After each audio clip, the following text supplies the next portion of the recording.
नमस्कार मुलांनो, या ऑनलाईन तासिकेमध्ये आपल्या सर्वांचे प्रथमतः स्वागत.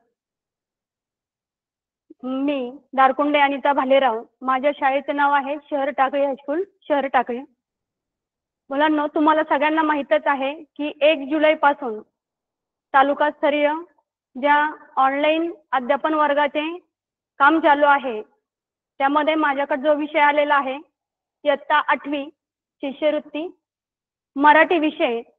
याच्यापूर्वी जे तासिका झाल्या ऑनलाईन, यामध्ये घोडसे सरांनी इयत्ता 8वी मराठीच्याच 2 टॉपिक शिकवलेले आहेत. त्यामध्ये एक विभक्तीचे कारक-अर्थ, तसेच प्रयोग आणि प्रयोगाचे प्रकार. आता माझ्याकडे जो घटक आलेला आहे कार्यात्मक व्याकरण, त्याच्यामधील आपल्या घटकाचा आपण अभ्यास करणार आहोत. तो घटक आहे वाक्यांचे प्रकार. पण मुलांनो, वाक्यांचे प्रकार सुरू करण्यापूर्वी आपण वाक्य म्हणजे काय ते अभ्यासणार आहोत. आता वाक्य ही संकल्पना जर आपल्याला समजून घ्यायची असेल, तर आता तुम्हाला सगळ्यांना माहीतच आहे, आपण बोलतो, वाचतो, मग म्हणजेच काय करतो, तर आपल्या विचार जे असतील, आपल्या मनातील कल्पना ज्या असतील, त्या आपण क्रमाने व्यक्त करत असतो. म्हणजेच बोलताना, वाचताना आपल्या मनातील ज्या भावना असतात त्या मागे पुढे न होता त्या क्रमाने आपण व्यक्त करतो. मग हे जे बोलणं आहे, वाचणं असेल, लिहिणं असेल, बोलणं असेल, हे क्रमाने व्यक्त होणं गरजेचं असतं. जर आपलं बोलणं, आपलं लिहिणं एकसुरी असेल तर ते कसं वाटतं मुलांनो, कंटाळवाणं वाटत असतं. ऐकणाऱ्याला, वाचणाऱ्याला ते आपलं लिहिलेलं जे असतं, आपण बोललेलं जे असतं ते कंटाळवाणं वाटत असतं. त्यामुळे आपलं हे बोलणं, लिहिणं एकसुरी होऊ नये, त्याच्यामध्ये विविधता असावी म्हणून काय केलेलं आहे, आपलं वाक्य असेल, आपलं बोलणं असेल, ते कधीतरी विधानार्थी असावं, कधीतरी प्रश्नार्थी असावं, कधी उद्गारार्थी, कधी होकारार्थी. होकारार्थी बरोबर कधी कधी नकारार्थी देखील वाक्य असावेत. तर आपलं बोलणं, वाचणं, लिहिणं कसं होतं रे, गमतीशीर होतं. आणि ज्यावेळी आपण आपले विचार मांडत असतो, विचार मांडत असताना एकदम मोठ्या स्वरूपात विचार न मांडता, वाक्यरचना न करता, ती क्लिष्ट न करता, अवघड न करता, जर आपण आपले विचार छोट्या छोट्या वाक्यातून मांडले, सुगम पद्धतीनं मांडले, तर जी पुढची व्यक्ती ऐकत असते, जी पुढची व्यक्ती आपण लिखाण केलेलं वाचत असते, तिला कसं वाटतं, ते सोपं वाटत असतं, समजण्यास सोपं वाटतं. तसंच याबरोबर आपली जी भाषा जी असते, ती भाषा सुद्धा कशी होते, डौलदार होण्यास मदत होते, परिणामकारक भाषा होते आपली. आणि यासाठी वाक्य म्हणजे काय, वाक्य ही संकल्पना आपण प्रथमतः समजून घेणार आहोत. आता वाक्य म्हणजेच काय, तर शब्दांची रचना करून तयार झालेल्या शब्दसमूहाला वाक्य असे म्हणतात. आता शब्दांची रचना करून फक्त शब्द एकत्र केले म्हणजेच वाक्य होईल का, नाही. पण फक्त शब्दसमूह झाला म्हणजे वाक्य तयार होत नाही. तर जे वाक्य आपण लिहिलेलं आहे, त्या शब्दाला ज्यावेळी त्या शब्दसमूहाला खऱ्या अर्थाने अर्थ प्राप्त होतो, त्यातून काहीतरी पुढच्या व्यक्तीला बोध होतो, त्यावेळी त्याला काय म्हणता येईल, वाक्य रूपाने आपण ते मांडू शकतो. तसंच वाक्याची दुसरी व्याख्या, जेव्हा शब्दांची रचना करून जो अर्थपूर्ण शब्दसमूह असतो, त्याला सुद्धा काय म्हणायचं रे, वाक्य असे म्हणायचं. शब्दांची रचना करून जो अर्थपूर्ण शब्दसमूह तयार होतो, त्याला काय म्हणायचं, वाक्य असे म्हणायचं. आता तुम्ही तसं पाहतात, साधं एक उदाहरण या ठिकाणी घेतलं. रमेश रोज सकाळी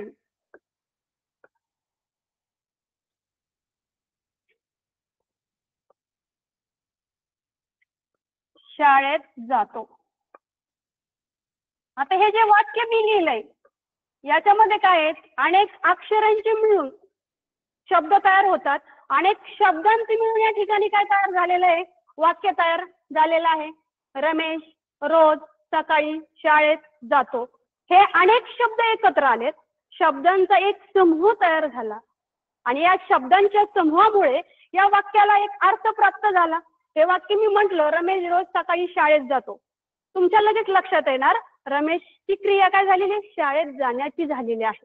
आणि फक्त मी काय घेतलं, रोज सकाळी जातो शाळेत रमेश, असे फक्त सुट्टे सुट्टे शब्द घेतले तर त्या वाक्याला, त्या शब्दाला अर्थ प्राप्त होईल का रे? नाही. तर आपली व्याख्याच काय आहे, जेव्हा शब्दांची रचना करून जो शब्दांचा एक अर्थपूर्ण समूह तयार होतो, शब्द समूह तयार होतो, त्याला काय म्हटलं जातं रे?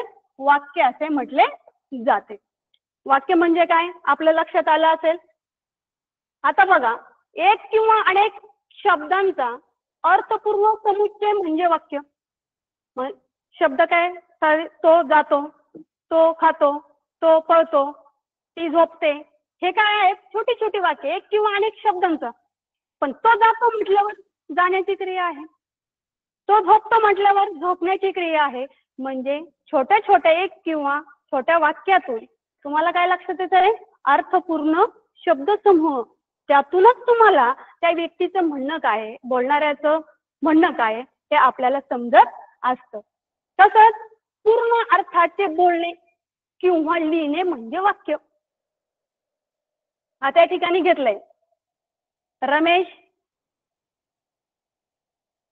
मिस्टर रमेश शब्द टाकला मी,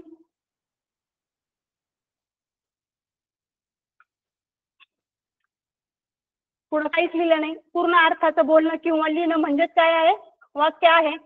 आता या ठिकाणी मी मिस्टर रमेश लिहिले, तुम्हाला समजेल का, त्यातून काही अर्थ प्राप्त होईल का? परंतु पुढे लिहिलंय रमेश जेवण करतो, जेवण करतो. आता या ठिकाणी फक्त रमेश पूर्ण अर्थाचं बोलणं नव्हतं माझं. किंवा मी एखाद्याला कॉल केलाय, हॅलो कुठे, आणि कॉल ठेवून दिलाय. पण कॉल ठेवल्यानंतर माझं पूर्ण अर्थाचं बोलणं त्या ठिकाणी झालेलं नाही. मग कुठे आहे म्हटल्यावर पुढच्याला काय विचारायचंय, कशासाठी कॉल केलाय, त्याचं म्हणणं काय हे समजेल का रे? नाही. तर आपलं बोलणं हे पूर्ण अर्थाने झालं पाहिजे, किंवा आपलं लिहिणं सुद्धा कसं झालं पाहिजे, पूर्ण अर्थाचं झालं पाहिजे. या ठिकाणी रमेश जेवण करतो, तुम्हाला माहित आहे रमेशची क्रिया काय चालू आहे, जेवणाची चालू आहे. मग लगेच आपल्याला समजायचं वाक्य काय आहे हे समजलंय. आता हे जे वाक्य आहे, वाक्य ही संकल्पना अत्यंत महत्वाची आहे. वाक्य म्हणजे काय हे समजलं तरच आपल्याला त्या वाक्यांचे कशा प्रकारे प्रकार विभागणी झालेली आहे, त्याचे प्रकार पडलेले आहेत ते तुमच्या लक्षात येणार आहे. मग आता ह्या वाक्याचे दोन भाग पडलेले आहेत. हे वाक्यांचे दोन भाग ज्याला समजले त्याला वाक्यांचे प्रकार समजण्यासाठी अत्यंत सोपे आहेत. आता वाक्याचे जे दोन भाग आहेत, दोन भाग आहेत. संपूर्ण अर्थ व्यक्त करणाऱ्या शब्द समूहाला, शब्दांचा समूह, परंतु तो अर्थ व्यक्त होतोय, आपलं म्हणणं बोलणं पुढच्याला समजतंय. मग या वाक्याचे दोन भाग झालेत. पहिला भाग जो आहे उद्देश, अत्यंत सोपा आहे समजण्यात, परंतु समजून घेणं गरजेचं आहे. उद्देश, आता उद्देश म्हणजे काय, तर ज्याच्याविषयी सांगायचे ते म्हणजे उद्देश. आता आपलं 5वी ते 7वी पर्यंत झालेलं आहे, सांगते सोप्या पद्धतीने तुम्हाला. आणि दुसरा वाक्याचा भाग आहे विधेय. विधेय म्हणजे जे सांगायचं आहे ते, मग जे कोणाचं सांगायचंय, ज्याच्याविषयी आपण बोलणार आहोत ते पुढच्या व्यक्तीला सांगायचंय, म्हणजेच त्याला काय म्हणायचंय, विधेय असं म्हणायचं आहे. आता साधं एक उदाहरण आपण या ठिकाणी जर घेतलं, उद्देश आणि विधेय, कारण वाक्याचा पहिला भाग काय आहे, उद्देश, आणि दुसरा भाग काय आहे, विधेय. आता उद्देश,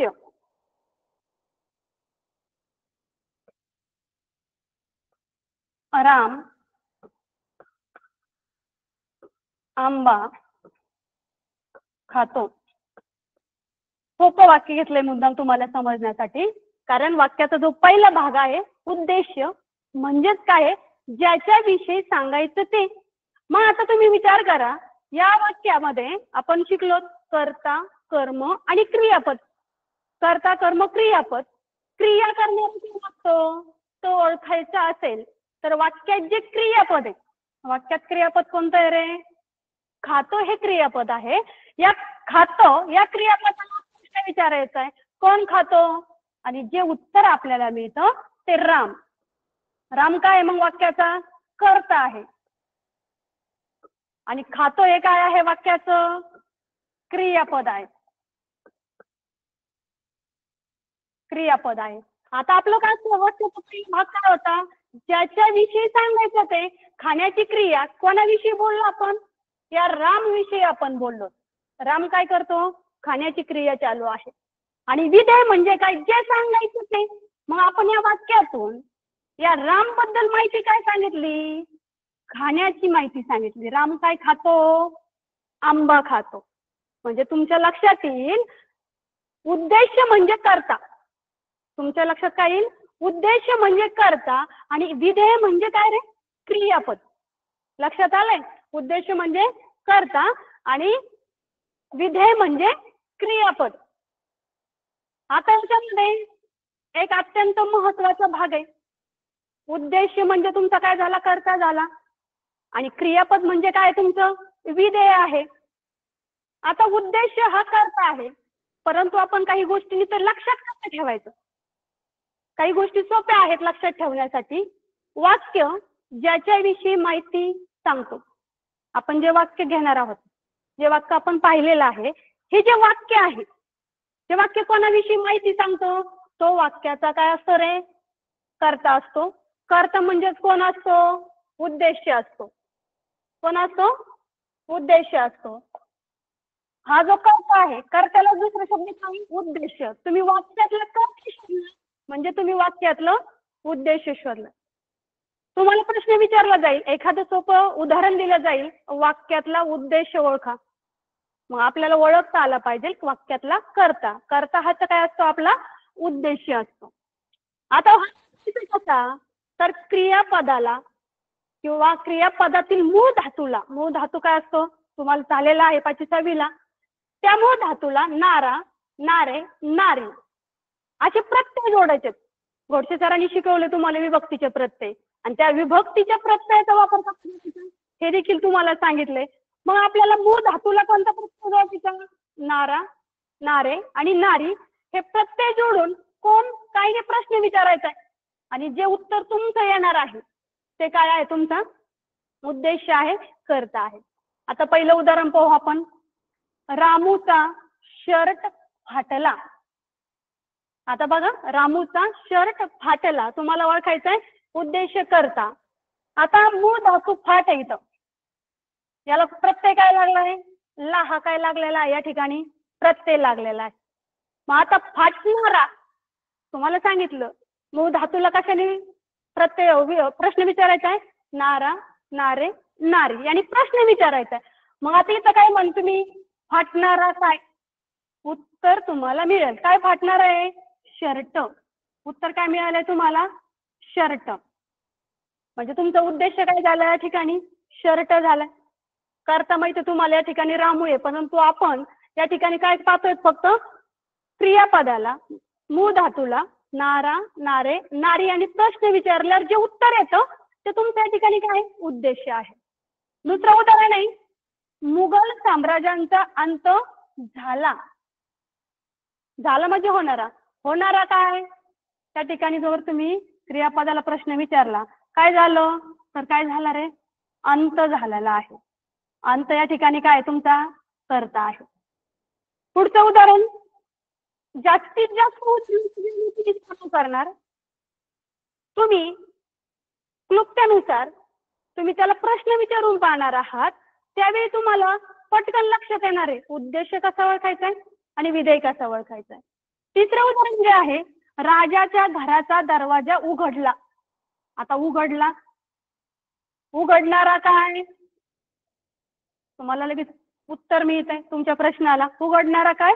दरवाजा. दरवाजा या ठिकाणी काय झालं तुमचा? कर्ता. श्रावणीला थंडी वाजते. वाजते काय आहे? क्रियापद. या क्रियापदाला प्रश्न विचारायचा आहे. वाजणारी काय? तुम्हाला उत्तर मिळेल थंडी. वाजणारी काय? थंडी. म्हणजे तुम्ही प्रत्येक ठिकाणी ज्या प्रश्न आहे प्रश्न जर व्यवस्थित वाचला, त्यातलं क्रियापद शोधलंय आणि क्रियापदाला जर नारे, नारा, नारी याने काय आणि कोणी प्रश्न विचारल्यावर जे तुमचं उत्तर मिळालेलं आहे ते काय आहे या ठिकाणी उद्देश आहे. उद्देश म्हणजे तुम्हाला सांगितलंय काय आहे रे, कर्ता आहे. आता लक्ष द्यायचं आहे. उद्देश समजले तुम्हाला, त्यातला पुढचा भाग तुम्हाला आता सांगितला होता. उद्देशाचा पुढचा भाग काय आहे, विधेय आहे.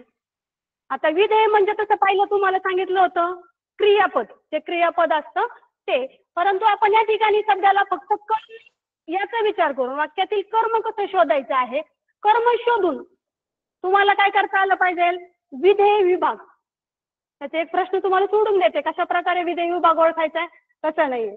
तर त्याप्रमाणे ज्याच्यावर प्रत्यक्ष क्रिया घडते किंवा क्रिया सोसणार क्रियापद म्हणजे काय, ज्या व्यक्तीवर, ज्या गोष्टीवर, ज्या पदार्थावर काम केलं जातं, प्रत्यक्ष क्रिया त्यातून घडली जाते आणि ते सोचतंय, म्हणजेच त्याला काय म्हणायचं रे, कर्म म्हणायचं, कर्म. आता हे कर्म शोधायचं कसं, तर बघा, रामूने झाडाचा पेरू तोडला. आता बघा इथं या ठिकाणी काय आहे, हे क्रियापद आहे. या क्रियापदाला तुम्हाला काय करायचं, प्रश्न विचारायचा, काय तोडला, तर तुम्हाला उत्तर मिळेल काय तोडला, पेरू. तोडण्याची क्रिया कोण झाली, व्याख्या काय आपली, प्रत्यक्ष क्रिया लागते त्याच्यावर आपण काम करतो. आपण तुम्ही पटकन हाताने पेरू तोडणार आहात, ही जी क्रिया आहे तोडण्याची ती कशावर घडलेली आहे, पेरूवर. पेरू हे काय आपलं वाक्यातील कर्म आहे. दुसरं उदाहरण, गवळ्याने म्हशीची धार काढली. क्रियापद आहे काढली. क्रियापदाला प्रश्न विचारायचा आहे, काय काढली. प्रश्न विचारून पहा, तुम्ही सुद्धा मनामध्ये तयार करा आणि प्रश्न विचारायचा आहे क्रियापदाला, काय काढली, तर तुमच्या समोर उत्तर असेल धार काढली. म्हणजे या ठिकाणी धार काय झाले, तुमचं कर्म झाले. पुढचे जे उदाहरण आहे त्याला विचारा बरं प्रश्न मनातली मनात. म्हटले हे क्रियापद आहे, तुमचं उत्तर माझ्या आधी तयार पाहिजे. असेलही बऱ्याच मुलांचं की सुरेशने सुरेल गाणे म्हटले. क्रियापद काय आहे तुमचं, म्हटले. म्हटले या क्रियापदाला प्रश्न विचारायचा, काय म्हटले. आणि तुम्ही जर क्रियापदाला प्रश्न विचारला काय म्हटले, तर तुमच्या समोर उत्तर मिळेल गाणे. गाणे हे काय आपलं विधेय भाग आहे, म्हणजे आपलं कर्म आहे. चौथं उदाहरण, बैल जड नांगर ओढतो.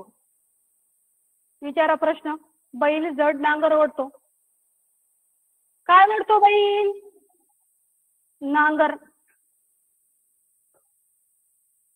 नांगर काय झालं तुमचं, मग कर्म झालं या ठिकाणचं. उदाहरणाचं निरीक्षण करा, कशा प्रकारे उदाहरणं दिलेली आहेत आणि कशा प्रकारे विधेय विभाग तुम्ही ओळखला. कर्म कसं ओळखलंय, की ज्याच्यावर प्रत्यक्ष क्रिया घडलेली आहे, ज्याच्यावर प्रत्यक्ष काम झालेलं आहे त्याला काय म्हटलं रे तुम्ही, कर्म असं म्हटलेलं आहे. कर्म ओळखण्याची सगळ्यात सोपी ट्रिक किंवा क्रियापदाला कशाने प्रश्न विचारलाय तुम्ही, कायने प्रश्न विचारलाय. आणि कायने प्रश्न विचारल्यावर जे उत्तर तुम्हाला मिळालंय ते काय आहे, या ठिकाणी तुमचं कर्म आहे. आता या ठिकाणी तुम्हाला अजून एक सहज समजण्यासाठी मी काय करते, एक उदाहरण लिहिते, म्हणजे तुम्हाला लक्षात येईल.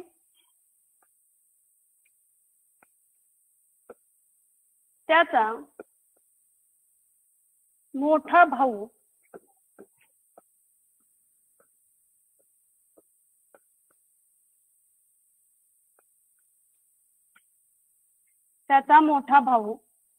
आगगाडीने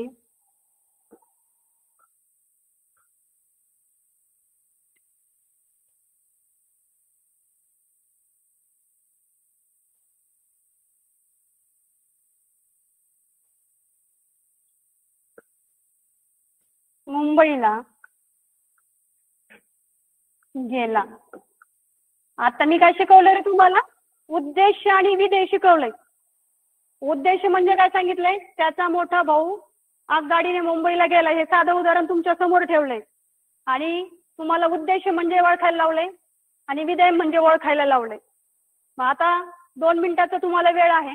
तुम्ही ओळखून दाखवायचे 2 मिनिटात. तयार ठेवा तुमच्यामध्ये. बरोबर येत आहे का ते पहा. त्याचा मोठा भाऊ आगगाडीने मुंबईला गेला.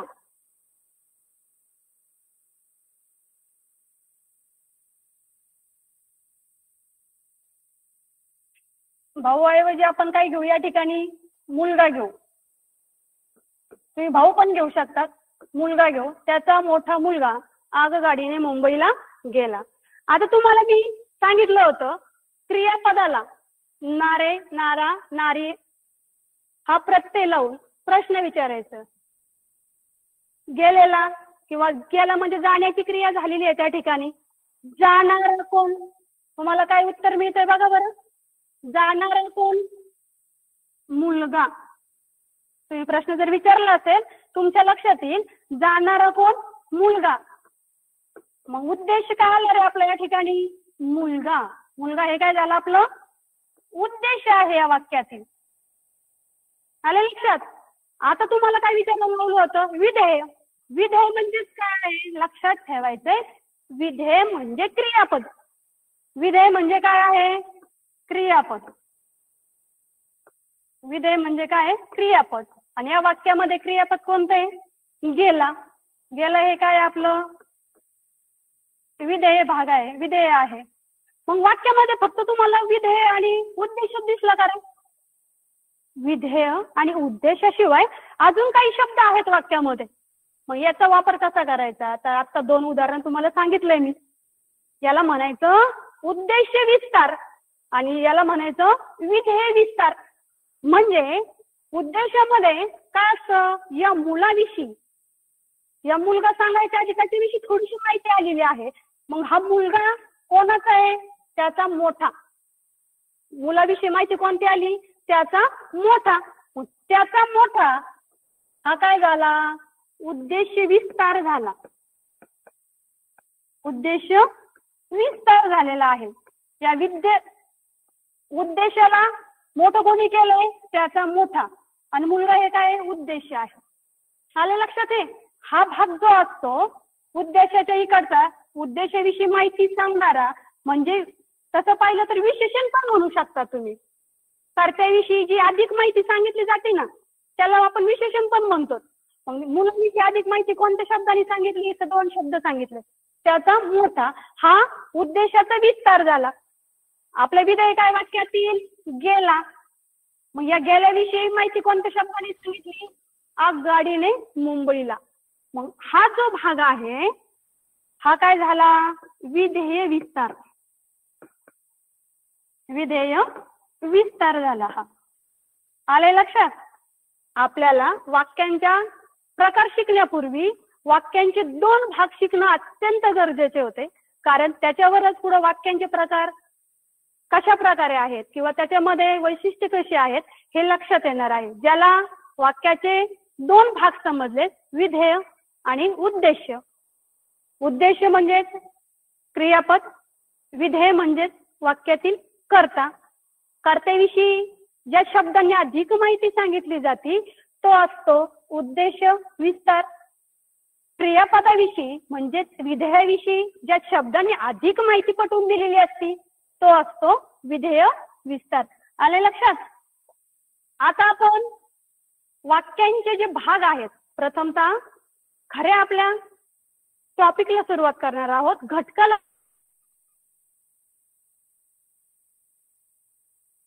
त्यातही 2 भाग पडलेले आहेत. तुम्हाला तुमचे वर्ग शिक्षक शिकवताना सांगतातच, परंतु मी एकत्र सगळे भाग घेतलेत. वाक्यांचे त्यांच्या अर्थानुसार, त्यांच्या क्रियापदावरून जे प्रकार पडलेत ते असे आपल्याला 9 भाग पाहिजेत. 9 प्रकार आपल्याला अभ्यासायचे आहेत. तर वाक्यांच्या अर्थानुसार, क्रियापदानुसार वाक्यांचे 9 भाग पडलेत. पहिला विधानार्थी वाक्य, दुसरा प्रश्नार्थी वाक्य, तिसरा उद्गारार्थी वाक्य, आज्ञार्थी वाक्य, होकारार्थी वाक्य. होकारार्थी वाक्याला काय म्हटलं जातं रे? करणरूपी. कधी कधी तुम्हाला विचारलं जाईल करणरूपी वाक्य म्हणजे काय? करणरूपी वाक्य ओळखा. नकारार्थी वाक्य दुसरं नाही, अकरणरूपी. 7वा जो आहे संकेतार्थी, 8वा आहे विद्यार्थी वाक्य आणि 9वा आहे स्वार्थी वाक्य. एक एक वाक्याचा प्रकार आपण अतिशय व्यवस्थितरित्या समजून घेणार आहोत आणि उद्या वाक्यांचे विधानावरून प्रकार हे वेगळा त्यातला प्रकार आहे, हे नंतर अभ्यासणार आहोत. प्रथम आपण वाक्यांचे जे क्रियापदावरून अर्थावरून जे प्रकार पडतात ते आपण समजून घेणार आहोत. आता वाक्यांचे प्रकार, पहिला प्रकार काय आहे आपला? विधानार्थी वाक्य. आता विधानार्थी वाक्य म्हणजे काय? विधानार्थी वाक्य म्हणजे काय? ज्या वाक्यात कर्त्याने केवळ विधान केलेले असते. आता तुम्हाला कर्ता म्हणजे काय सांगितलंय, क्रियापद म्हणजे काय सांगितलं, कर्म म्हणजे काय हे शिकलेलो आहोत आपण. मग आता हे जे वाक्य आहे, वाक्याची व्याख्याच काय आहे विधानार्थीची? ज्या वाक्यात कर्त्याने केवळ विधान केलेलं असतं, साधं साधं वाक्य असतं, त्याला काय म्हटलंय? विधानार्थी वाक्य. विधान म्हणजे काय? आपल्या तोंडातून पडलेलं वाक्य एखादं, सरळ सरळ आपण कोणाला तरी काहीतरी सांगितलंय, सहज बोललो आहोत, त्याला आपलं विधान म्हटलं जातं. मग एखादी गोष्ट जेव्हा सांगितली जाते त्यात तितका मोठा अर्थ दडलेला नसतो. तुम्हाला वाक्य म्हणजे काय याच्यामध्ये सांगितलंय की आपले जे विचार आहेत ते क्लिष्ट न करता, अवघड न करता ते कसे सांगितले पाहिजेत? छोट्या छोट्या वाक्यातून ते इतरांना समजतील असे पाहिजेत, प्रत्येकापर्यंत पोहोचतील असे पाहिजेत. विधानार्थी वाक्य देखील तसंच आहे. त्याच्यामध्ये बघा, पहिलं उदाहरण, ज्या वाक्यात कर्त्याने केवळ काय केलेलं असतं? विधान केलेलं असतं. हे वाक्य आहे, राम प्रामाणिक आहे. आता बघा, वाक्यातील क्रियापद सगळ्यांना ओळखता येतं. आहे हे काय आहे? क्रियापद आहे. आणि क्रियापदाला प्रश्न विचारला, कोण प्रामाणिक आहे? तुम्हाला कर्ता मिळतोय. कर्ता कोण या ठिकाणी? कर्ता कोण आहे? राम. मग या वाक्यात, ज्या वाक्यात कर्त्याने केवळ विधान केले, कर्त्याने काय? कर्त्याविषयी विधान केले. राम कसा आहे? प्रामाणिक आहे. तुम्हाला लगेच लक्षात येईल, राम हा कसा आहे? प्रामाणिक मुलगा आहे. तुमचे उपकार मुळीच विसरणार नाही. आपल्या मनातील भावना एखाद्याविषयी काय आहे ती तुम्ही सहज बोलू शकतात. आपल्यावर कोणतरी काहीतरी मदत आपल्याला केली तर तुम्ही पटकन त्याला म्हणतात, तुमचे उपकार मुळीच विसरणार नाही. सरळ सरळ आपल्याला साधं साधं उदाहरण आहे, रमेश खूप काम करतो. रमेश विषयी माहिती सांगितली, रमेश काय करतो? खूप काम करतो. त्याच्यात काही क्लिष्ट आहे का? सोप्या वाक्यातून रमेश विषयी माहिती, काम करण्याविषयी तिला काय केलेलं आहे? सांगितलेलं आहे. आणि आपल्याला ही 3 विधानातून कळतंय, विधानामधून, की ज्या वाक्यात फक्त कर्त्याविनी काय केलेलं असतं? सरळ सरळ विधान केलेलं असतं, त्याला काय म्हणायचं? विधानार्थी वाक्य असं म्हणायचंय. समजलं असेल सगळ्यांना? विधानार्थी वाक्याची तुम्ही 1, 2, 3 उदाहरणं पाहू शकतात. हे विधानार्थी वाक्य वेगवेगळ्या प्रकारे सुद्धा असू शकतं, परंतु त्याच्यामध्ये सरळ सरळ अर्थ दडलेला असतो. आता वाक्याचा दुसरा प्रकार जो आहे तो आहे प्रश्नार्थी वाक्य. आता प्रश्नार्थी वाक्य सगळ्यांना समजायला सोपं जातं, सगळ्यांना ओळखता सहजच येऊ शकतं, कारण त्याची व्याख्याच अशी आहे, ज्या वाक्यात कर्त्याने प्रश्न विचारलेला असतो त्याला काय म्हणायचं? प्रश्नार्थी वाक्य असे म्हणतात. प्रश्न तर सगळ्यांनाच विचारता येतात. सकाळपासून संध्याकाळपर्यंत तुमच्यावर प्रश्नांचाच भडीमार असतो आणि त्यामुळे तुम्हाला प्रश्नार्थी वाक्य ओळखायला अतिशय सोपं आहे. कारण प्रश्नार्थी वाक्यामध्ये काय पुढच्या व्यक्तीकडून उत्तराची अपेक्षा केलेली असते. आता या ठिकाणी उदाहरण घेतलंय, तू कोणते पुस्तक वाचतोस? कोणते? या ठिकाणी काय केलंय? तू कोणते पुस्तक वाचतोस? ज्यावेळी हा प्रश्न तुम्ही विचारणार आहात त्यावेळी कोणत्याने प्रश्न विचारलाय?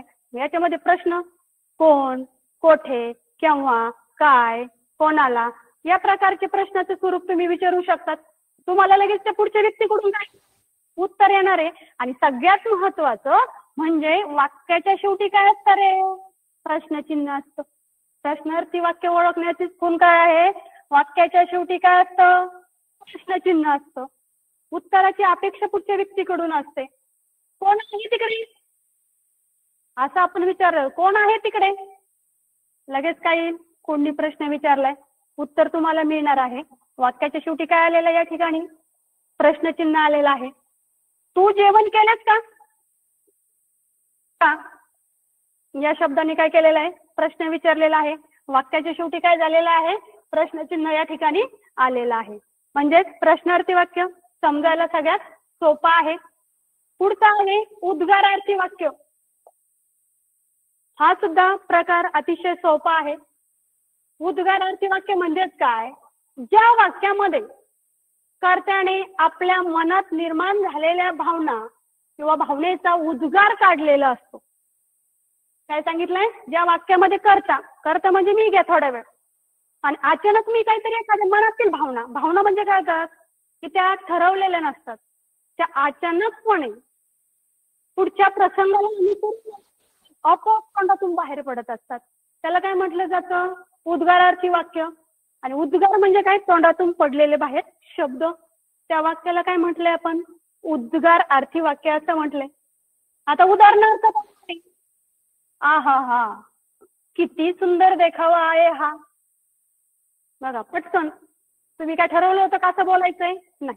पण ज्यावेळी तुम्ही तिथला एखाद्या ठिकाणचा देखावा पाहिलाय, एखादं ठिकाण पाहिलंय, तर ते पाहूनच आपोआप तुमच्या मनातील जी भावना आहे ती बाहेर पडली. हा आणि सगळ्यात सोपी प्रश्नचिन्हासारखीच उद्गारार्थी वाक्य ओळखण्याची ट्रिक, उद्गार चिन्ह असतं, उभा दंडक असतं आणि खाली काय असतं, एक पूर्णविरामासारखं चिन्ह असतं. ठीक, मला नाही आवडलं ते, ठरवलं होतं का असं बोलायचं नाही, भावना जी आहे मनातील तिचा उद्गार अचानक बाहेर पडला, शी मला नाही आवडलं ते. पटकन म्हणजे हे शीने काय दाखवलंय, तुमच्या मनातील भावना, तुमच्या मनातील उद्गार बाहेर पडलेला दाखवलाय. शब्बास, चांगले यश मिळवलेस. बघा एखाद्याने चांगलं काम करून दाखवलंय तर लगेच आपल्या मनामध्ये काय येतं, शब्बास. तो व्यक्ती समोर आली, तो विद्यार्थी समोर आला की आपोआप आपण त्याला काय करतो, त्या कामाबद्दल शब्बासकी देतो आणि त्याचं कौतुक करतो. म्हणजे याच्यामध्ये अजून खूप शब्द आहेत, अरे अरे अरे, अरे बापरे, अबब, म्हणजे विविध शब्द जे आहेत आपल्या भावना त्यातून प्रगट होत असतात. त्यालाच काय म्हटलंय, उद्गार अर्थी वाक्य. आलंय लक्षात. आता आहा, शी, शब्बास या शब्दांनी तसंच या चिन्हांनी ओळखायला सगळ्यात सोपं आहे. काय असतं त्याच्यामध्ये, उद्गार चिन्ह असतं, त्याला उद्गार चिन्ह असं म्हणतात. उद्गार काढलेला असतो, तो उद्गार काढला त्याच्या समोर हे चिन्ह येत असतं. बघा इथं आहा त्याच्या समोर चिन्ह आलंय, शी त्याच्या समोर चिन्ह आलंय, शब्बास त्याच्या समोर काय आलंय रे, या ठिकाणी उद्गार चिन्ह आलेलं आहे. म्हणजे विविध ठिकाणी जे उद्गार आपल्या मनातून बाहेर पडतात, ज्या भावना आपल्या मनातून बाहेर पडतात त्याला काय म्हटलं जातं, उद्गार अर्थी वाक्य असं म्हटलं जातं. आता वाक्याचा पुढचा जो प्रकार आहे तो म्हणजे आज्ञार्थी वाक्य. आता वाक्याच्या प्रकारामध्ये काय दडलेलं आहे रे, त्याचा अर्थ दडलेला आहे. आज्ञार्थी वाक्य. आता तुमचं जीवनच असं आहे की तुमचं आज्ञा पाळण्यातच जातं. घरी असेल, शाळेत असेल, तुम्ही आज्ञा पाळत असतात आणि त्यामध्ये आज्ञार्थी वाक्य ओळखायचं कसं, काही शब्द आहेत त्या शब्दावरून तुमची आज्ञार्थी वाक्य कसं आहे, कसं ओळखायचं ते लक्षात घेऊ शकतात. जे वाक्य असतं त्या वाक्यामध्ये आज्ञा दिलेली असते. मुलांसाठी आपण आशीर्वाद असतो, विनंती, मागणी, प्रार्थना, उपदेश, अजूनही असू शकतो याच्यामध्ये शब्द, इत्यादी गोष्टीचा बोध होतो. म्हणजे आज्ञा असेल, उपदेश असेल, प्रार्थना असेल, आशीर्वाद असेल, हे कोणते विद्यार्थी जीवन आहे किंवा मोठ्यांना सुद्धा या गोष्टी लागू पडतात. पण तुम्ही जास्त प्रमाणात काय करत असतात, आज्ञार्थी वाक्य जे आहे किंवा आज्ञा जे आहे ते पाळत असतात. मग असा जो वाक्य असतो किंवा तुम्हाला या गोष्टींचा जो बोध होत असतो त्यातून कळतंय तुम्हाला, आज्ञा केली, विनंती केली किंवा आशीर्वाद दिलाय, मागणी केली, प्रार्थना केली किंवा आपल्याला उपदेश दिलाय, ही जी गोष्ट आपल्याला कळत असते, या गोष्टींचा बोध ज्यावेळी आपल्याला होतो त्यावेळी तुम्हाला काय कळतंय, हे कोणतं वाक्य आहे, आज्ञार्थी वाक्य आहे. मग आज्ञार्थी वाक्याची काही उदाहरणं आता आपण पाहूया. तुम्हाला उदाहरणार्थावरून लगेच लक्षात येईल की कशा प्रकारे हे वाक्य ओळखायचं आहे. पहिले 4 वाक्य तर खूपच सोपे आहेत, कुठेही जायची गरज नाही, त्याच्यातच अर्थ दडलेला आहे. त्या वाक्याच्या प्रकारामध्येच, त्या प्रकारावरून तुम्हाला काय येणार आहे लक्षात येणार. पहिलं उदाहरण आहे, सर्वजण रांगेत उभे राहा. आता तुम्हाला काय केली, सर्वजण रांगेत उभे राहा, काय दिली तुम्हाला, आज्ञा दिली. रांगेत उभा राहण्याची काय केली, असं म्हटलं की तुम्ही लगेच आज्ञा पाळणार, काय करणार, रांगा करणार. सकाळी परिपाठाला ज्याप्रमाणे तुम्हाला सूचना दिल्या जातात, आज्ञा दिली जाते आणि तुम्ही लगेच त्या आज्ञेचं काय करतात, पालन करतात. तुम्हाला लक्षात येते, सर्वजण रांगेत उभे राहा, आज्ञा दिली, तुम्ही तिचं पालन करा. देवा सर्वांना सुखी ठेव, तुम्ही काय केली रे, प्रार्थना केलेली आहे. देवाकडे काय प्रार्थना केली, देवा सर्वांना सुखी ठेव. या ठिकाणी काय केली तुम्ही, प्रार्थना केली. म्हणजे आज्ञार्थी वाक्य लक्षात घेताना हे 4-5 शब्द लक्षात ठेवायचे, आज्ञा, प्रार्थना, आशीर्वाद, विनंती, मागणी आणि उपदेश. परमेश्वर तुमचे भले करो, आपण काय केलंय, आशीर्वाद दिला. या ठिकाणी आशीर्वाद दिलेला आहे. परमेश्वर तुमचे काय करो, भले करो. कृपया माझे एवढे काम करा. आपण काय केलं, या ठिकाणी विनंती केली. आपलं एखादं काम दुसऱ्यांकडून करून घ्यायचं आहे, तर त्याला काय केली, विनंती. कृपया माझे एवढे काम करा, विनंती केली की तुमच्या लगेच लक्षात येतं. पुढचं काय, मला तुझी वही दे. म्हणजे आपण एखाद्या मित्राला, मैत्रिणीला काय मागितलंय, मला तुझी वही दे. तुम्ही काय केली, त्या गोष्टीची, वहीची मागणी केली. म्हणजे आज्ञार्थीमध्ये या सगळ्या गोष्टी येतात. नेहमी खरे बोला. आपल्याला शाळेत सांगितलं जातं, घरी आई वडील आपल्याला नेहमी सांगतात, काय करा, नेहमी खरे बोला. हा काय तुमच्यासाठी उपदेश आहे. काय आहे, उपदेश आहे. म्हणजे आज्ञार्थी वाक्य ओळखायचं असेल तर आज्ञा, प्रार्थना, आशीर्वाद, विनंती, मागणी आणि उपदेश या गोष्टीचा बोध ज्या वाक्यातून होतो, या गोष्टी तुम्हाला ज्या वाक्यातून त्या ठिकाणी आज्ञा केली बरं का, कारण वाक्य लगेच कळतंय. काय केली आज्ञा, रांगेत उभे राहा, सुखी ठेव, देवा सर्वांना सुखी ठेव, प्रार्थना केलेली आहे. काय केलंय, परमेश्वर तुमचे भलं करो. या ठिकाणी आशीर्वाद दिलाय, कृपया माझे एवढे काम करा, लगेच कळते विनंती. कारण हे जे शब्द आहेत, उपदेश, मागणी, आशीर्वाद, प्रार्थना, हे आपल्या दैनंदिन जीवनातले वापरातले शब्द आहेत. तुम्हाला एकमेकांकडून बोलताना, मित्रासंग बोलताना सहजासहजी या गोष्टींची तुम्ही काय करत असतात, अंमलबजावणी करत असतात, अनुकरण करत असतात. म्हणजे हा जो प्रकार आहे तो समजायला काय आहे रे, अतिशय सोपा आहे. पुढचा प्रकार आहे वाक्याचा होकारार्थी वाक्य. आता होकारार्थी वाक्य म्हणजेच काय, ज्या वाक्यात मधून होकार दर्शवला जातो त्यास होकारार्थी वाक्य असे म्हणतात. पण होकारार्थी वाक्याला दुसरं नाव काय रे, करणरूपी वाक्य. तुम्हाला येऊ शकतं कधी कधी, करणरूपी वाक्य म्हणजे काय. पर्यायात जर प्रश्न विचारला तर करणरूपी सुद्धा टाकू शकतात. तर गडबडून न जाता होकारार्थी वाक्याला दुसरं नाव काय आहे, करणरूपी वाक्य. होकारार्थी वाक्य 4 जे प्रकार पाहिलेत ना आपण, विधानार्थी, आज्ञार्थी, विद्यार्थी, प्रश्नार्थी, ते कोणत्या प्रकारचं असू शकतं, कोणतं, होकारार्थी वाक्य कोणत्याही प्रकारचं असू शकतं. आणि काय दर्शवलेला असतो, होकार दर्शवलेला असतो. काय दर्शवलेला असतो, होकार. ते काम मी करणार आहे, सांगणार आहे, अशा प्रकारचा होकार दर्शवलेला असतो. त्या वाक्याला काय म्हटलं जातं, होकारार्थी वाक्य असे म्हणतात. आता काही उदाहरणाच्या सहाय्याने समजून घेऊया. कोहली उत्तम फलंदाज आहे. काही आहे का याच्यामध्ये, काही सांगितले का, नाही. तो कसा आहे, उत्तम फलंदाज आहे. नेहमी खरे बोला, बोलण्याची क्रिया कशी आहे, सरळ सरळ, नेहमी खरे बोला, होकाराचा आहे. गुरुजनांचा आदर करावा. काय सांगितलंय, तुम्ही जे गुरुजन आहेत, आपले जे गुरु आहेत, त्यांचा आपण काय केलं पाहिजे, आदर केला पाहिजे. म्हणजे सरळ सरळ या वाक्यातून होकार दर्शवलेला असतो. आता पुढचं जे वाक्य आहे ते नकारार्थी वाक्य. आता नकारार्थी म्हणजे काय, होकाराच्या विरुद्ध नकार. होकार म्हणजे कोणत्याही कामाला असेल, कोणत्याही गोष्टीला असेल, आपण काय दर्शवतो, होकार दर्शवतो. त्यातून आपण काय करतो, आपली संमती दर्शवतो. त्याच्याच विरुद्ध नकार. एखादी गोष्ट आपल्याला करायची नाही म्हणजेच काय दर्शवलं आपण? नकार. ज्या वाक्यात नकार दर्शवलेला असतो त्यालाच काय म्हणतात? नकारार्थी वाक्य. आणि नकारार्थी वाक्याचं दुसरं नाव काय रे?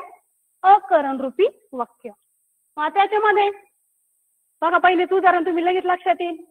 कोणाचीही निंदा करू नका. नका, नका या शब्दाने काय दाखवलाय? नकार दाखवलाय. खोटे बोलू नये यांनी काय दाखवलंय? खोटे बोलू नये, नये म्हणी नकार दाखवलाय. चांगल्या गोष्टींचा आळस करू नका. नका या शब्दाने काय दाखवलंय? वाक्यातला नकार दाखवलाय. म्हणजे होकारार्थी वाक्याच्या विरुद्ध जे वाक्य असतात ते काय असतात रे? नकारार्थी वाक्य असतात. आता एक छोटंसं उदाहरण बघू.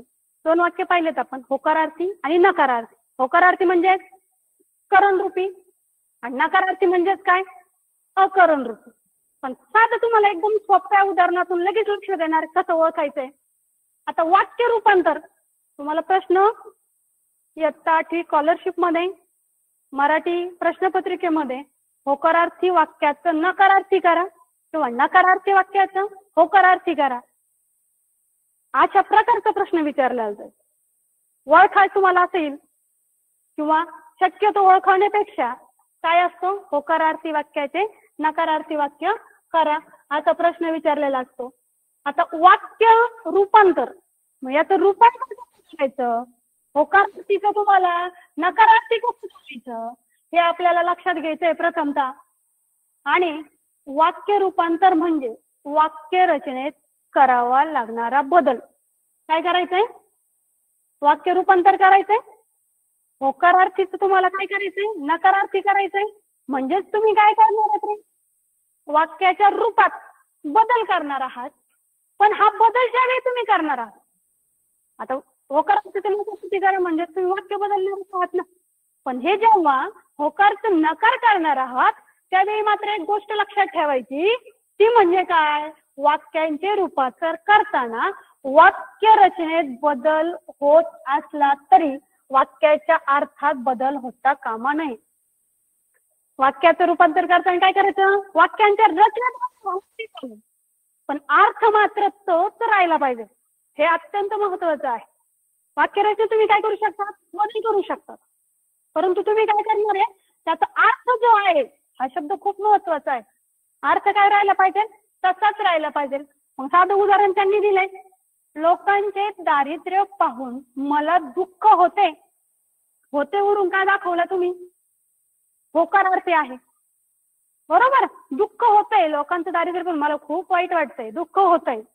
परंतु या वाक्याचं बघा काय बदलू द्यायचं नाही तुम्हाला? अर्थ बदलू द्यायचा नाही अजिबात. त्याचं काय करायचं तुम्हाला? नकारार्थी करायचंय. वाक्य तर नकारार्थी झालं पाहिजे पण वाक्याचा अर्थ तसाच राहिला पाहिजे. लोकांचे दारिद्र्य पाहून मला आनंद होत नाही. लोकांचे दारिद्र्य पाहून मला काय होत नाही? आनंद होत नाही. आता बघा या ठिकाणी काय केलं रे? यासाठी आपलं काय पाहिजे? दुःख. दुःखाच्या विरुद्ध शब्द काय? आनंद. आता इथं काय दाखवलंय? आनंद होत नाही म्हणजेच काय होतंय? मला पर्यायाने दुःख होतंय. म्हणजे वाक्य रचनेत बदल झालाय. बघा वाक्य रचनेत काय झालं? बदल झाला. पण वाक्याच्या अर्थात बदल झाला का? अजिबात नाही. अशा प्रकारचा प्रश्न तुम्हाला काय येऊ शकतो? परीक्षेत विचारला जाऊ शकतो. या प्रकारे जे शब्द असेल त्याच्या विरुद्धार्थी शब्द घेऊन वाक्य रचनेत बदल झाला तरी चालेल पण अर्थात बदल होऊ द्यायचा नाही. एक प्रश्न तुमच्यासाठी मुद्दा म्हणून मी त्या ठिकाणी घेतलेला आहे. आता लक्ष द्यायचंय. प्रश्न वाचा सगळ्यांनी आधी. मी मुद्दामच त्या ठिकाणी गेलो होतो या वाक्याचा अर्थ न बदलता कोणते अकरण रूपी वाक्य होईल? आता बघा या ठिकाणी काय घातलाय शब्द? अकरण रूपी. अकरण रूपी म्हणजेच काय रे? तुम्ही ओळखा. आता काय तुम्हाला आता सांगितलं? करण रूपी, अकरण रूपी. मग आता काय उदाहरण काय? आपलं वाक्य काय? मी मुद्दामहून त्या ठिकाणी गेलो होतो. अकरण रूपी म्हणजे काय? नकारार्थी. अकरण रूपी म्हणजे काय? नकारार्थी. करण रूपी म्हणजे होकारार्थी. आता वाक्य काय? मी मुद्दामच त्या ठिकाणी गेलो होतो. पर्याय दिलेत. मी मुद्दामच त्या ठिकाणी जात नाही. आता बघा, जरी नकार आलेला असला आपल्याला काय करायचं? नकारार्थी करायचंय. पण या ठिकाणी काय व्हायचंय? गेलो होतो आणि या ठिकाणी पूर्ण वाक्याचा अर्थच बदलला. म्हणजे आपल्याला काय बदलून द्यायचं नाही? रचनेत बदल करायचा आहे. परंतु कशात बदल करायचा नाही रे आपल्याला?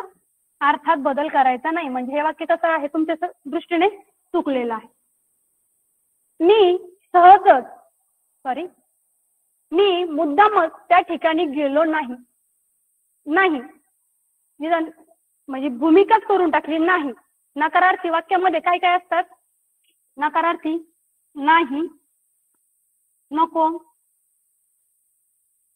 न लगे,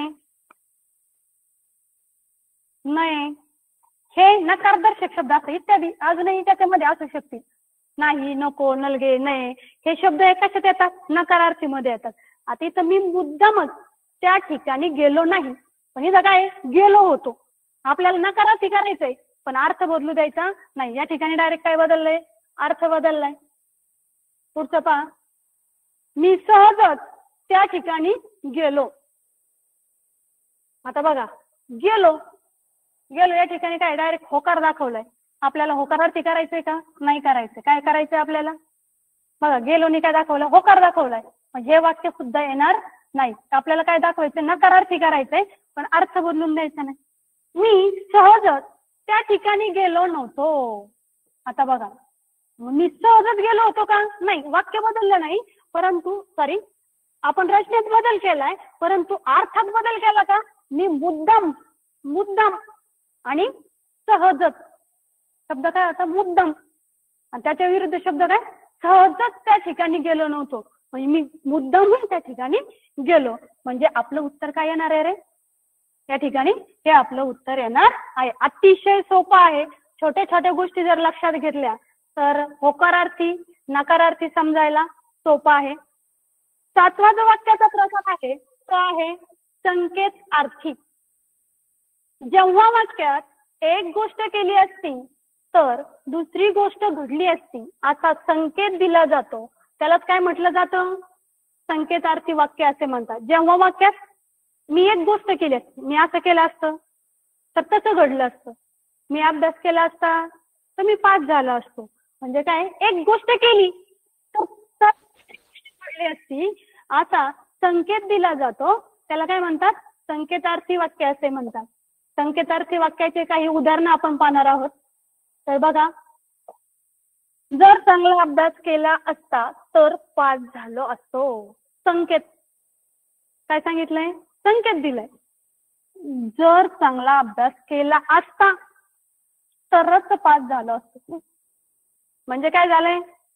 का अभ्यास चांगला केला तर होण्याची क्रिया त्या ठिकाणी झालेली आहे. तर अभ्यास चांगला केला तर पास होण्याची क्रिया दिसते.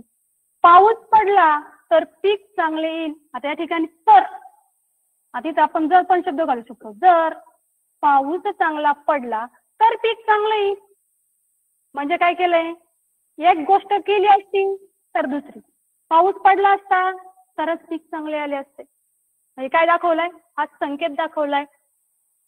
गाडी सावकाश चालवली असती तर अपघात झाला नसता. बघा, काय केलंय? जर तर एक गोष्ट केली असती. काय गोष्ट केली असती? गाडी काय केली असती? सावकाश चालवली असती तर दुसरी गोष्ट घडली नसती. काय घडलं नसतं? अपघात घडला नसता. म्हणजे यातून काय दाखवलंय? संकेत दाखवलेला आहे वाक्यातून. त्या व्यक्तीला काय सांगायचंय? एक गोष्ट केली असती तर दुसरी घडली नसती, किंवा एक केली असती तर दुसरी घडली असती. हे एकावर एक आधारित हे वाक्य आहेत. म्हणजे संकेतार्थी वाक्य सुद्धा समजायला कसं आहे रे? अत्यंत सोपं आहे. पुढचा प्रकार आहे विद्यार्थी वाक्य. आता विद्यार्थी वाक्यामध्ये शक्यता, कर्तव्य, इच्छा, तर्क, योग्यता, विनंती व्यक्त करणारी क्रियापदे विद्यार्थी वाक्यात असतात. कोणकोणती क्रियापद कळतं तुम्हाला सगळ्यांना? आता आपण पाहिले क्रियापद म्हणजे काय? मग विद्यार्थी वाक्यात शक्यता, कर्तव्य, इच्छा, तर्क, योग्यता, विनंती या प्रकारे भावना व्यक्त करणारी किंवा काही शब्द व्यक्त करणारी क्रियापदे असतात. विद्यार्थी क्रियापदांना नेहमी वा, वी, वे प्रत्यय जोडून येतात. तर विद्यार्थी क्रियापद ओळखायचं कसं, तर एक काय आहे, ही थोडीशी क्लुप्ती आहे की विद्यार्थी क्रियापद जे असतं ते कसं येतं, त्या क्रियापदाला काय प्रत्यय लागलेला असतो, वा, वी, वे यांनी जोडून ही क्रियापदं आलेली असतात. त्या ठिकाणी पहिलं उदाहरण जे आहे ते आपण पाहणार आहोत. आज पाऊस पडावा. तुम्ही आत्ताच सांगितलं तुम्हाला विद्यार्थी वाक्यात काय असतं, शक्यता असते. आज पाऊस पडावा ही काय आहे, शक्यता आहे. वाक्यातलं क्रियापद काय आहे, क्रियापद काय वाक्यातलं, पडावा हे काय आहे, क्रियापद आहे. आणि या क्रियापदाला कोणता प्रत्यय जोडलाय, वा हा प्रत्यय जोडलेला आपल्याला पाहायला मिळतो. पुढचं उदाहरण आहे, आई वडिलांची आज्ञा पाळावी. विद्यार्थी वाक्यात कसं ओळखायचं, कर्तव्य सुद्धा आहे विद्यार्थी वाक्यामध्ये. आपलं कर्तव्य काय आहे, आपलं आई वडिलांची आज्ञा पाळावी. आज्ञा पाळणं हे आपलं कर्तव्य आहे. दुसरी क्लुप्ती काय सांगितली तुम्हाला ओळखायची, क्रियापदाला वा, वी, वे प्रत्यय जोडून येतात. क्रियापद काय आहे, पाळावी. कोणतं लागलंय रे, वी हा प्रत्यय लागलाय. लगेच लक्षात येतं, लक्षात ठेवायचंय. मला चांगले गुण मिळाले, इच्छा आहे. विद्यार्थी प्रत्येकाला इच्छा असते की मी चांगला अभ्यास करावा आणि मला चांगल्या प्रकारचे मार्क्स मिळावे, गुण मिळावेत. मला चांगले गुण मिळाले, इच्छा आहे. कृपया सहकार्य करावे. वाक्यातलं क्रियापद काय आहे, करावे. म्हणजे काय केलं, विनंती केली. कशाची, सहकार्य करण्याची. क्रियापदाला काय प्रत्यय लागलाय, वे हा प्रत्यय लागलाय. पुढचं उदाहरण आहे, तो बहुधा शाळेत असावा. क्रियापद काय आहे, असावा. आणि असावा या क्रियापदाला काय लागलाय, प्रत्यय, वा हा प्रत्यय लागलाय. म्हणजे तर्क काढलाय. विद्यार्थी दशेमध्ये असताना शक्यता, कर्तव्य, इच्छा, विनंती, तर्क यासारखे शब्द म्हणता येईल आपल्याला, किंवा आपण सगळं त्या गोष्टी पाळत असतो. आणि विद्यार्थी क्रियापदाला विद्यार्थी वाक्यामध्ये जे क्रियापद आलेलं असतं त्याला काय प्रत्यय लागलाय, वा, वी, वे, वा हे प्रत्यय लागलेलं आहे. हे आपण त्यावरून ओळखू शकतो. पुढचा जो वाक्याचा प्रकार आहे, स्वार्थी वाक्य. आता स्वार्थी वाक्य कसं ओळखायचं, तर स्वार्थी वाक्यामध्ये क्रियापदाच्या रूपावरून फक्त काळाचा बोध होतो, त्यास काय म्हणायचं, स्वार्थी वाक्य म्हणतात. काळाचा बोध, काळाचे प्रकार आपल्याला माहित आहेत नाही का, वर्तमान काळ, भूतकाळ, भविष्यकाळ, वेगवेगळे प्रकार आपण अभ्यासलेले आहेत. स्वार्थी वाक्यामध्ये ज्या क्रियापदावरून काळ कळतोय, ती क्रिया कोणत्या काळात घडत आहे ते आपल्याला समजतंय. कशावरून, क्रियापदावरून. या वाक्यात स्वतःचा मूळ अर्थ स्पष्ट होत असतो. स्वतःविषयी जास्त स्वार्थी, स्वतःविषयीचा मूळ अर्थ स्पष्ट होतो. वाक्य आहे, उदाहरण आहे, मी जेवण करतो. आता करतो काय आहे, काळाचा बोध होतो या ठिकाणी. आणि मी काय केलेले आहे, स्वतःचा या ठिकाणी बोध झालेला आहे. स्वतःविषयीचाच मूळ अर्थ प्रगट, मी जेवण करतोय. करण्याची क्रिया चालू, मी स्वतः आहे. आता या ठिकाणी मी करत आहे म्हणजेच काय आहे, वर्तमान काळ आहे. मी जेवण केले, स्वतःच, मी जेवण करणार. काय म्हटलंय, रूपावरून क्रियापदाच्या रूपावरून. क्रियापद काय आहे तुमचं, करणार. काळाचा बोध होतो.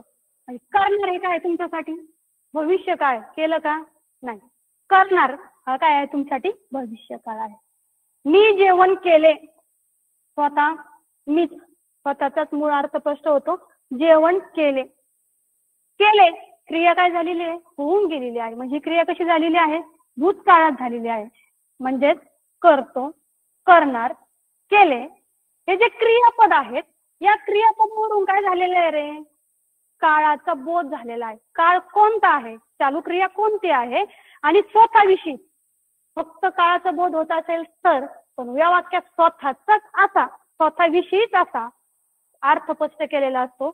त्यालाच काय म्हटलं जातं, स्वार्थी वाक्य असे म्हटले जाते.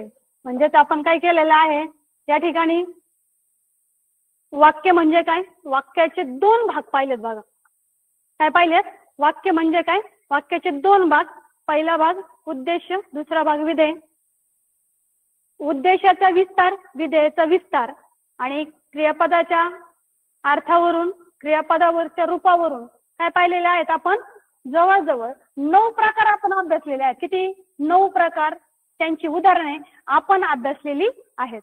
आता एक दोन उदाहरण तुमच्या किंवा तुम्हाला सुद्धा त्याची उत्तरं सहजपणे येतील, कारण ही जी उदाहरणे आहेत, जे 9 प्रकार घेतलेत त्याच्यावरच आधारित ही उदाहरणे आहेत.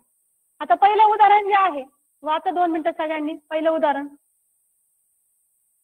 सरावासाठी तुम्ही अशी उदाहरण तयार करू शकतात आणि जास्तीत जास्त उदाहरणाचा जेवढा सराव कराल त्याने काय होणार आहे, तुमचं प्रकार ओळखण्यास सोपं जाणार आहे. कारण तुम्हाला शिष्यवृत्ती परीक्षेत मार्क मिळवून देण्याचा सोपा घटक म्हणजेच वाक्यांचे प्रकार आहेत. बघा, पहिला सरावासाठी प्रश्न आहे, हे चित्र अत्यंत सुंदर आहे. वाक्याचं काय करायचंय? प्रकार ओळखायचा. हे चित्र अत्यंत सुंदर आहे. पाहिलेत आपण हे प्रकार. विधानार्थी वाक्य आहे, उद्गारार्थी आहे, प्रश्नार्थी आहे की आज्ञार्थी आहे. अतिशय सोप्या पद्धतीने तुम्ही सांगू शकतात. आता कधी कधी काय करायचं असतं, प्रश्न वाचल्यानंतर पर्याय किती असतात रे? 4 पर्याय असतात. पण 4 पैकी 4 ही लगेच आपल्याला नसतात. तर काही काय करायचे असतात, तुम्ही लगेच बाजूला काढायचे असतात. या ठिकाणी म्हटलंय उद्गारार्थी. आता सध्याला आपण सहज बघूया. उद्गारार्थी तुम्हाला सांगितलं होतं, उद्गार मध्ये उद्गार चिन्ह असतं. दिसतंय का चिन्ह कुठं? म्हणजे तुमचा हा पर्याय काय झाला, लगेच त्या ठिकाणी बाद झालेला आहे. प्रश्नार्थी वाक्य शिकलो. प्रश्नार्थी वाक्यात काय असतं? प्रश्न विचारलेला असतो. दिसतोय का? हे चित्र अत्यंत सुंदर आहे. प्रश्न आहे का? म्हणजे हे सुद्धा काय झालं, वाक्यात शेवटी काय असतो? प्रश्नचिन्ह असतो. म्हणजे सुद्धा या ठिकाणी संपलेलं आहे. आता शिकलोत आपण आज्ञार्थी वाक्य. आज्ञार्थी वाक्यात काय केलेली असते? आज्ञा दिलेली असते. मुलांनो रांगेत उभे राहा, मुलांनो इकडे या, किंवा कोणत्याही प्रकारच्या वेगवेगळ्या प्रकारच्या आज्ञा दिलेल्या असतात ते आपण अभ्यासलं. म्हणजे आज्ञा सुद्धा दिसते का? हे चित्र अत्यंत सुंदर आहे. या ठिकाणी आज्ञाचा उल्लेख होतोय का? नाही. म्हणजे हा सुद्धा पर्याय चुकीचा आहे. म्हणजेच राहिलाय सरळ सरळ हे चित्र अत्यंत सुंदर आहे. सरळ एक काय केलेलं आहे रे? विधान केलेलं आहे, वाक्य बोललेलं आहे. म्हणजे समजायला सोपं कसं जातं, की पर्याय आपल्याला नको वाटतात त्याला बाजूला केलं की 2 मध्ये कधी कधी काय होतं, हे का हे तुम्ही करू शकतात. परंतु 4ही पर्यायाचा डायरेक्ट विचार करत बसायचं नाही. अशा प्रकारे पहिला प्रश्न तुम्हाला लक्षात आला असेल. दुसरा प्रश्न आहे, अत्यंत सोपा प्रश्न आहे. वाचा बरं प्रश्न. खालीलपैकी प्रश्नार्थी वाक्य कोणते? तर तुम्हाला लगेच लक्षात येईल. खालीलपैकी प्रश्नार्थी वाक्य शोधायचे. आत्ताच आपण प्रश्नार्थी वाक्य म्हणजे काय अभ्यासले, त्याच्यावर 4-5 प्रश्नही आपण सोडवलेत. अबब केवढी प्रचंड आग ही. बघा, आपल्याला ओळखायचंय प्रश्नार्थी वाक्य. अबब केवढी प्रचंड आग ही. आता अबब आणि या चिन्हाने काय दाखवलंय? कोणतं चिन्ह आहे? उद्गार आहे. म्हणजे पहिला पर्याय आपला नाही. तो काम करतो. विधानार्थी वाक्यामध्ये अजून काय असतं? वाक्याच्या शेवटी पूर्ण विराम देतात नाही का? तो काम करतो. सरळ सरळ विधान केलेलं आहे. या ठिकाणी काही प्रश्न विचारलाय का त्याला? नाही. तो काम करतोय, त्याचं काम चालू आहे. तू निबंध लिहितोस का? ठीक आहे, हे थोडं असू शकतं आपल्याला माहिती. पण पुढचं तो पुस्तक हे ज्ञानाचे साधन आहे. बघा, पुस्तक हे ज्ञानाचं साधन आहे. सरळ सरळ विधान केलेलं आहे. त्यात काही टाकलेलं आहे का? नाही. म्हणजे हा पण नाही. पण आता प्रश्नार्थी वाक्य ओळखण्याची काय आहे? वाक्याच्या शेवटी काय असतो? प्रश्न असतो. किंवा वाक्यात काय असतात? कोठे, कोण, कोणाला, केव्हा, नाही का, असे का, कधी, असे प्रश्न विचारलेला असतो. तू निबंध लिहितोस का? विचारले, निबंध लिहितोस का? त्यातून आपल्याला लक्षात येत आहे. म्हणजेच हे काय आहे? वाक्यातलं प्रश्नार्थी वाक्य आहे. अशा प्रकारे आपण जे 9 प्रकार बघितलेले आहेत, या 9 प्रकारावर प्रत्येक प्रकाराचं काय करायचंय रे?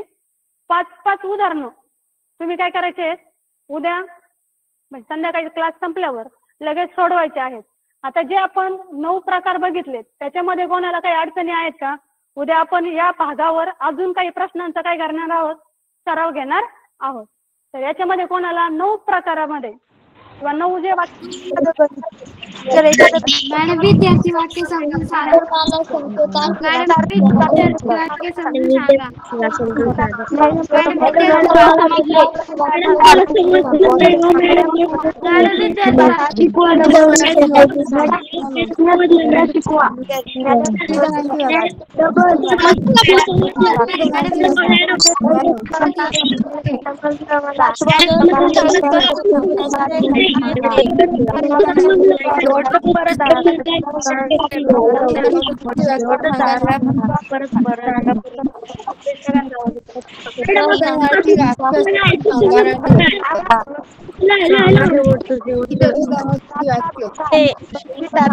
हॅलो, एक जणाने सांगा, एक जणाने.